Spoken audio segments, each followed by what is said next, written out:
programs normally seen at this time have been canceled or rescheduled so that we may present the following CBC News special.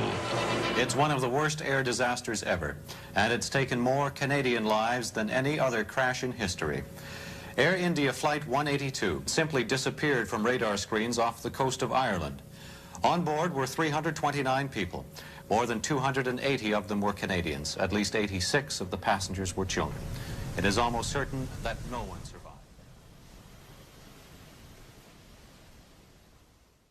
This year marks its 30th anniversary of the Air India bombing on Flight 182. The gritLIT Gallery on the Bay hosted an event in memory for those who were affected.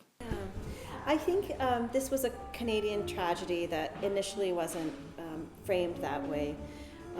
I think because most of the victims were South Asians, so not white Canadians. Canadians didn't see it as their tragedy.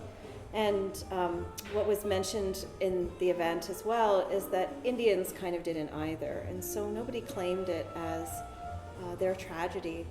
Padma Viswanathan is author of the novel The Ever After of Ashan Rao, which focuses on the effects on families after the bombing.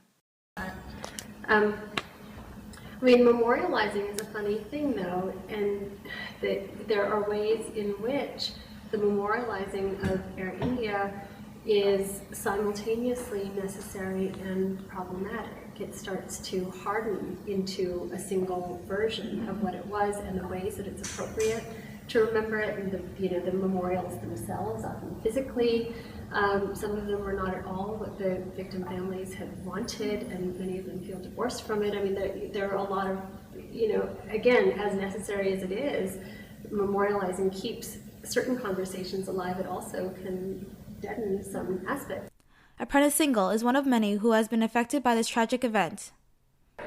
Well, I think there's a number of reasons why it's important. One is that most of the victims, or many of the victims, were Canadians, one of them being my cousin. And for me, it's like keeping the memory of anything that happens to people in our country alive.